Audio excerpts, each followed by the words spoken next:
Nessa sétima aula, nós vamos entrar no assunto um pouco mais delicado, que são os fenômenos do misticismo ou miticismo. Por que essa distinção?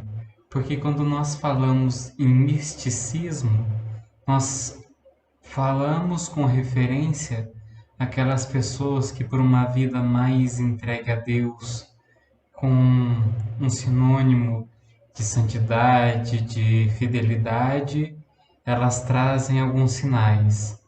Mas muitas vezes esses sinais não são sinais de misticismo. Podem ser sinais que qualquer pessoa pode ter. E por isso nós falamos miticismo, porque nem todo sinal que aparenta ser de santidade, de entrega a Deus é.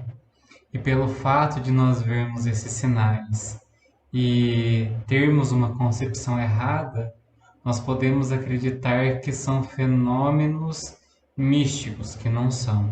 Por isso, miticismo, que são mitos, crenças que muitas vezes não são reais.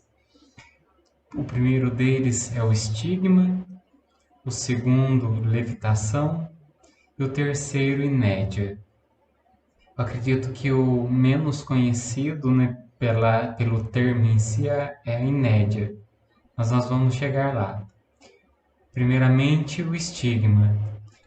Na literatura, né, na história da Igreja Católica, nós temos cerca de 321 casos de estigmas, que são as marcas que aparecem no corpo de alguns homens e de outras mulheres, geralmente nas palmas das mãos, outras vezes no pé, cabeça, sinais que refletem a paixão de Cristo.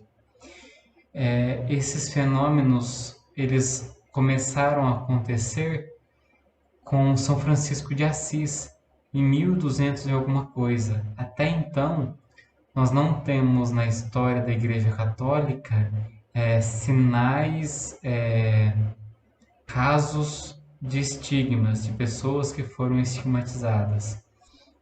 Ou seja, esses fatos começam em 1200 alguma coisa, com São Francisco de Assis, e daí para cá, atualmente, esses casos foram aumentando.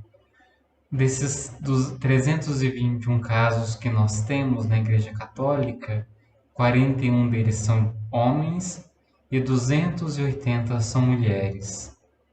E também desses 321 casos, somente 61 deles foram canonizados. Isso reflete e traduz ainda mais aquele pensamento que eu disse há pouco. O fato da pessoa trazer esses sinais no corpo não quer dizer que elas são santas. E o fato de trazer esses sinais não quer dizer que elas estejam unidas a Deus ou Deus esteja mais próximo dela. E isso também não é prova de misticismo, ou seja, não é prova dessa santidade. Então, mais de 219 não foram canonizados, ou porque não foi provado o milagre, ou porque a pessoa não tinha uma vida realmente de entrega a Deus, ou diversas outras situações. Nós temos também no protestantismo casos de estigmas. Alguns deles nós temos um nome aqui, né?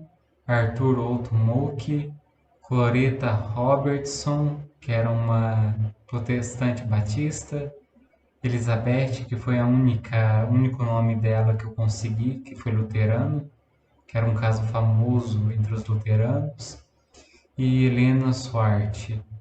Esses casos são os mais conhecidos de outra religião cristã, que não católica, que também teve alguns casos de estigmas. E nós temos também casos de estigmas em não cristãos. Na literatura, né, na história, nós podemos ver em alguns seguidores de Maomé que eles trouxeram sinais na própria pele, no próprio corpo, das feridas que Maomé teve no combate, na guerra. Então, essas pessoas, né, esses não cristãos, também tiveram estigmas, ou seja, daquilo que eles acreditavam, não de Cristo, mas daqueles que eles criam e tinham fé. E nós temos também sinais de estigmas, né, sinais na pele, em fenômenos diabólicos. E geralmente esses estigmas são caracterizados por arranhões, manchas, sinais de garra, mordidas, tridentes e diversos outros sinais que traduzem ou refletem o pensamento diabólico. Esse aqui é o caso da Eleonora Zugum. Ela tem essas marcas no rosto de unhas e ela também teve outras marcas no corpo, só que ela era uma pessoa que tinha possessões. Então, esses sinais não eram sinais de Deus, vamos dizer assim. E também temos esse caso da Vila Nueva, que ela teve sinais de mordida pelo corpo. E alguns desses sinais apareceram na presença de alguns policiais que estavam ali. Se eu não me engano, tem até um filme que foi baseado na vida dessa mulher, que também era um caso de possessão. Na vida dela era marcada por tormentos da possessão, né? E nós temos também alguns casos espontâneos, ou seja, que não tem nada a ver com religião, nem cristã, nem demoníaca, nem nada. Um caso famoso é da Olga Kau. Essa mulher, né, uma senhora russa, ela vivia em Paris. E desde criança ela já manifestava alguns fenômenos parapsicológicos. Um certo dia uma amiga contou a ela uma história da Índia, né, onde tinham aqueles faquires que eles reproduziam na pele as imagens que eles pensavam. Daí ela resolveu tentar e um dia pensando num ramo, ela fez com que aquela imagem do ramo que ela pensou ficasse gravada na pele.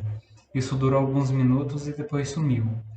Então, esse é um caso considerado espontâneo, justamente com esses faquires indianos, né, que conseguem, com a força da mente, reproduzir na própria pele imagens que eles pensam. Nós temos também os casos em laboratório. Um desses exemplos também é com a Olga, porque pouco tempo depois foram feitas algumas experiências com ela. A pessoa que fazia essa experiência escrevia palavras para que ela tentasse adivinhar. E, por exemplo, escreveram rosa. Ela escreveu na pele as letras R e O. Escreveram também Sabine.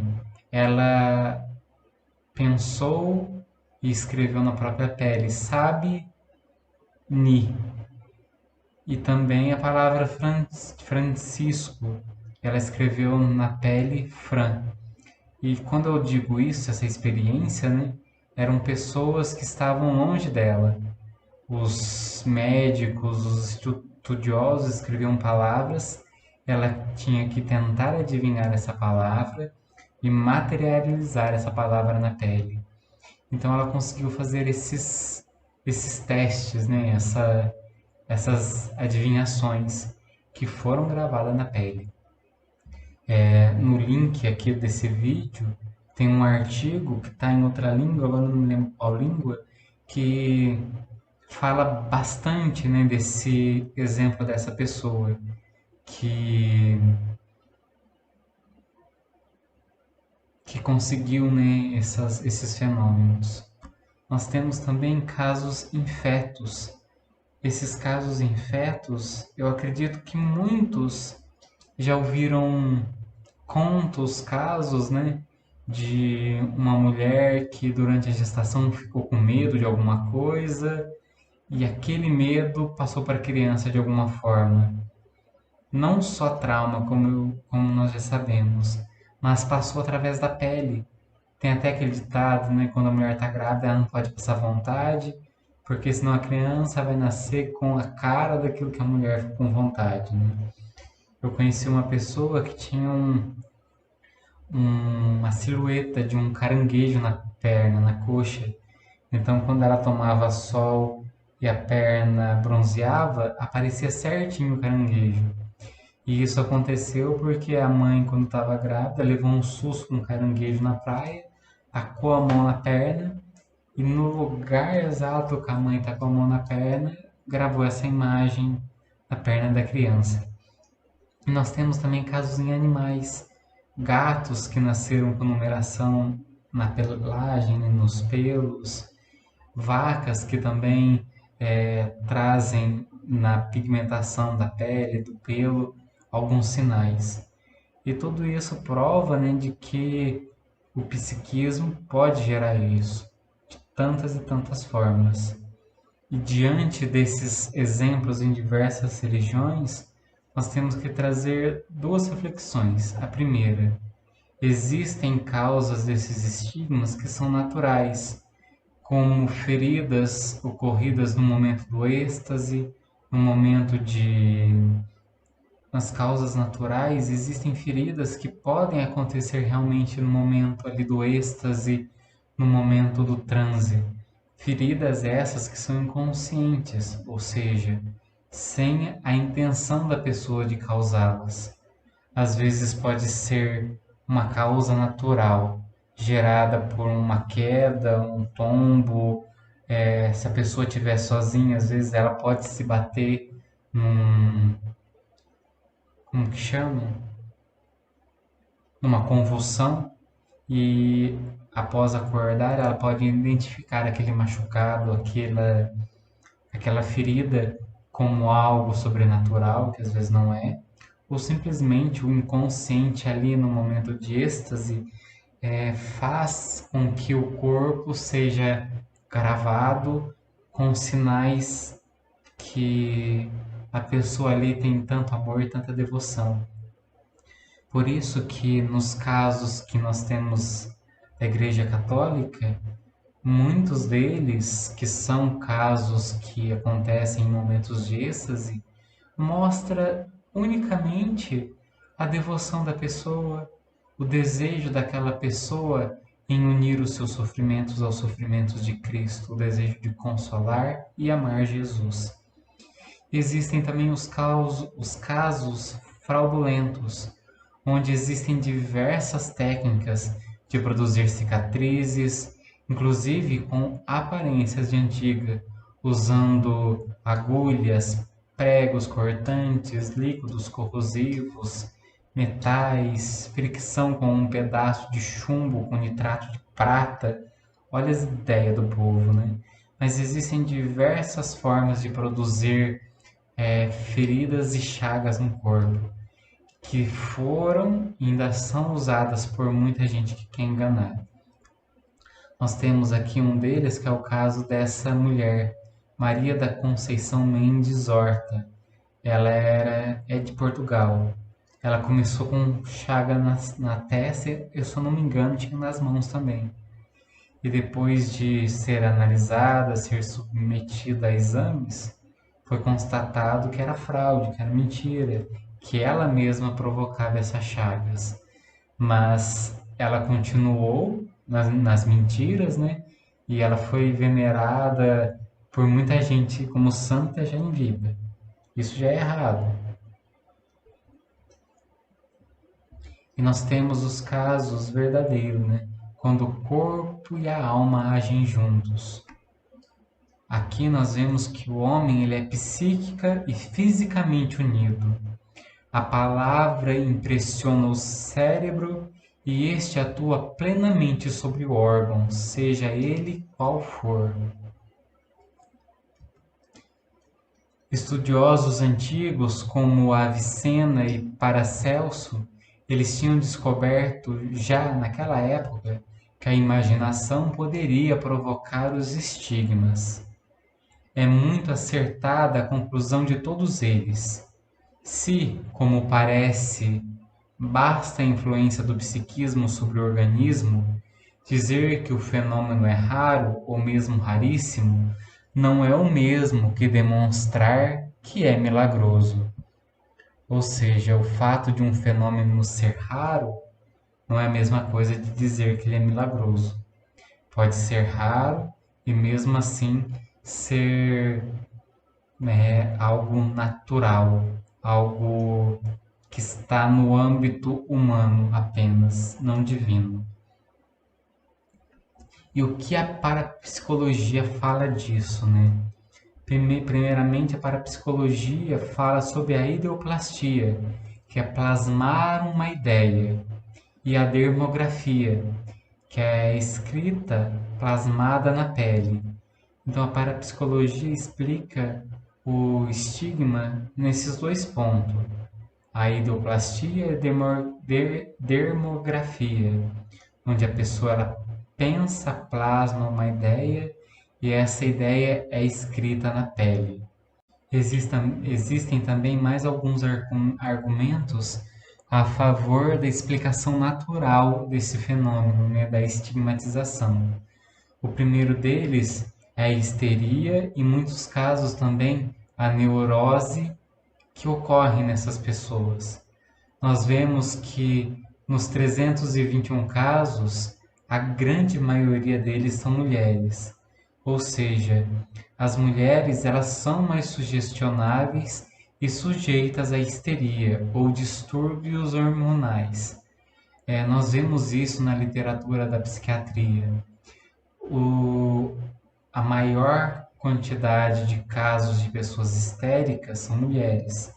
E, logicamente, existem também mudanças e distúrbios hormonais no corpo feminino que podem também causar esses fenômenos, como tantos outros que eu já disse.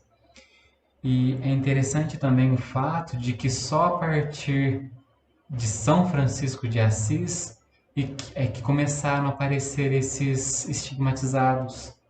Antes disso, ninguém foi estigmatizado. Então, é interessante pensar numa certa sugestão que foi lançada. Sugestão baseada nesse miticismo de que quem traz essas marcas são pessoas santas, são pessoas mais unidas a Deus.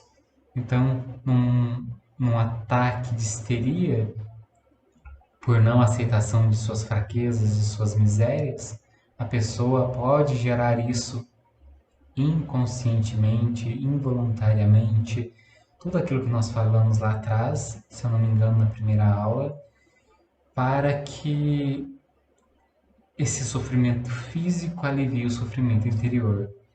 E outro fato, né, é que esse fenômeno está presente em todos os ambientes. E é aquilo que nós dissemos no começo, né?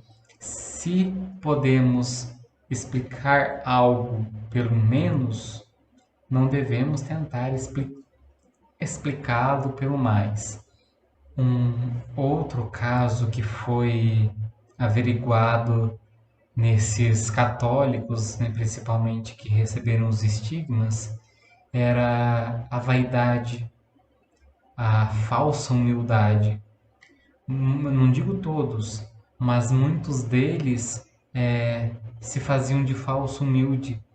Existe o exemplo de um deles que foi Antônio Ruffini, que quando ele estava na presença de fotógrafos, ele mudava todo o seu modo de agir e de se comportar. E ele tentava esconder as chagas tampando o rosto.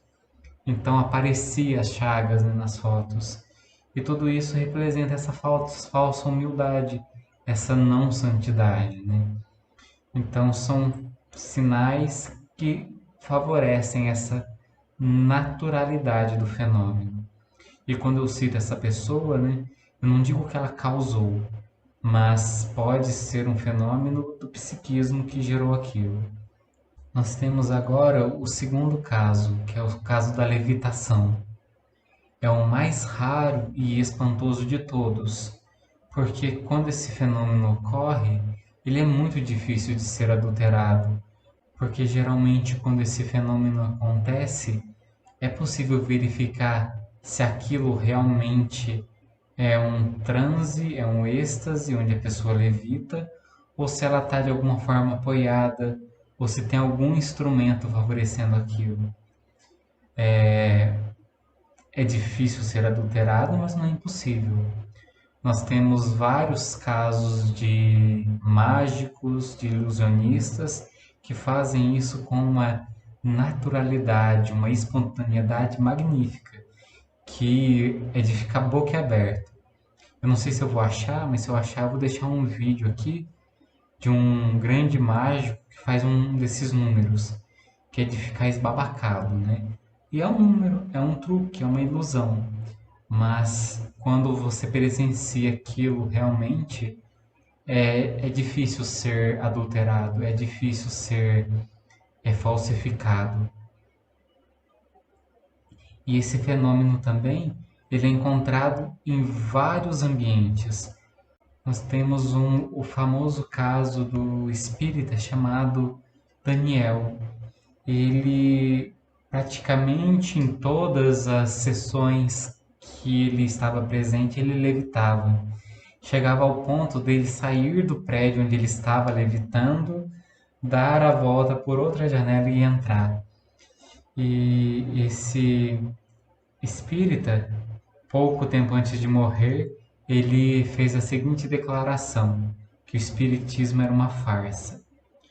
Ou seja, ele usava do espiritismo como uma forma de lucrar, de ganhar.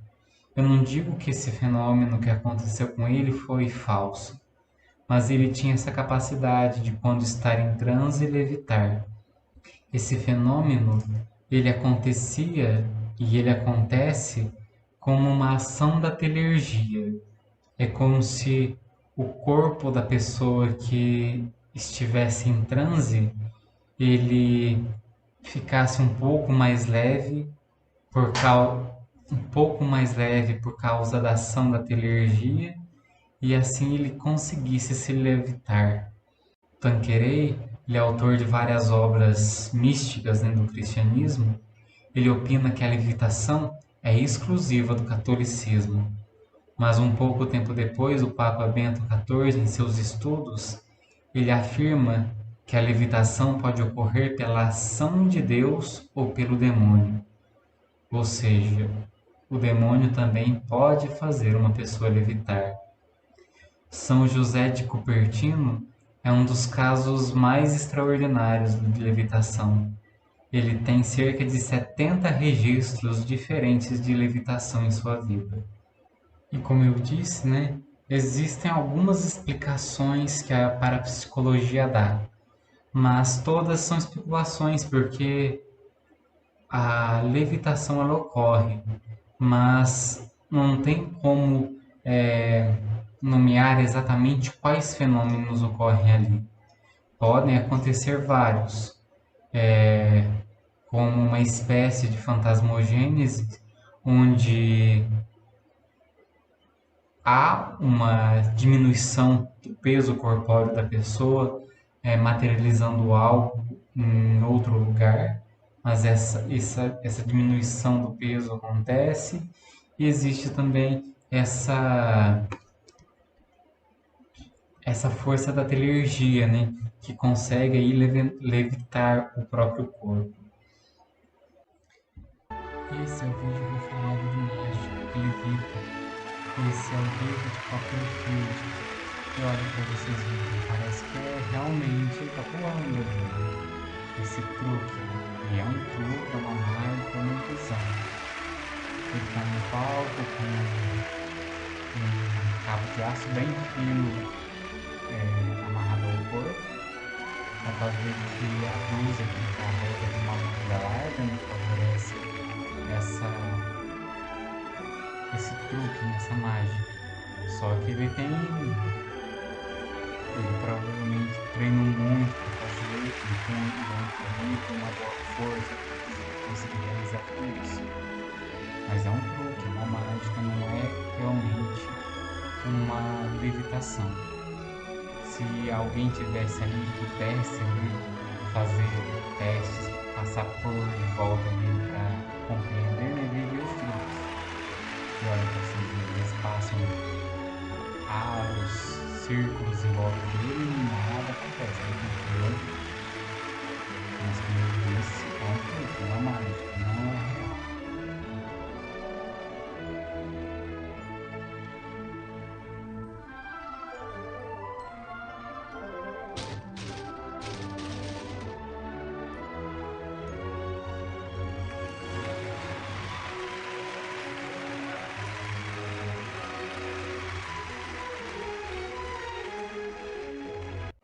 Nós temos o caso da inédia.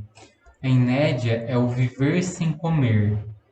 São na literatura cristã católica, nós temos casos de pessoas que só se alimentam da Eucaristia. E também é encontrado em outros ambientes fora do catolicismo. Esse médico, né, um psiquiatra, parapsicólogo, ele não sabe, né, como esse fenômeno se produz, mas ele percebe, ele alerta que é algo que pode estar em diversos ambientes, tanto nos católicos como protestantes, como naqueles faquires indianos, porém, ter sempre esse pensamento.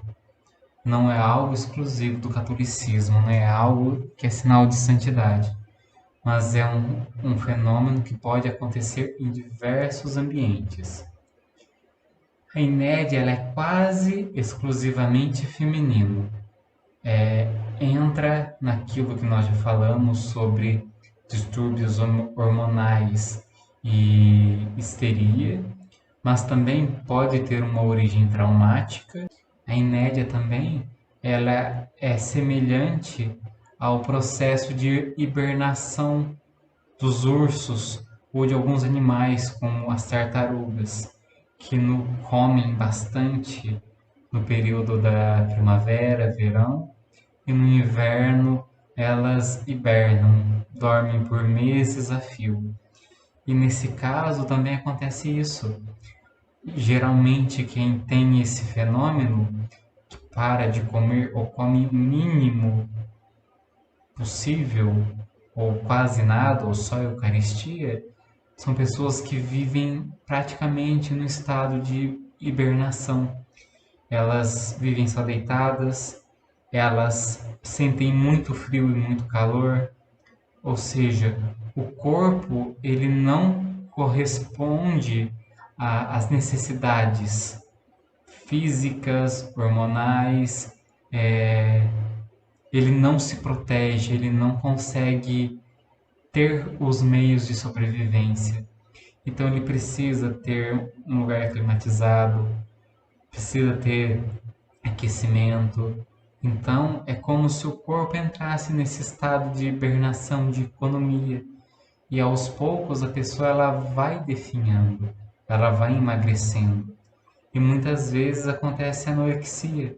A pessoa chega num estado tal que não há mais volta. E nesses casos também existem truques, existem charlatões. Existe o caso de uma mulher que se dizia com isso, né? E quando foram estudar, analisar, descobriam que tinha chocolate que saía da barra da cama. Sabe aquelas camas de ferro tubular? Ela escondia chocolate lá e ela comia. Então existem casos realmente de fraudes, de truques. Também tem um ilusionista famoso também. Ele passou, eu acho que 30 dias sem comer, só bebendo água numa cápsula de vidro. Então existem técnicas também que se faz, existem truques, existem tramóias. E tudo esses três fenômenos que eu trouxe é justamente com essa intenção: mostrar a naturalidade, mostrar o charlatanismo que existe e deixar evidente que a santidade não é isso. A santidade de Maria e José foi uma santidade simples.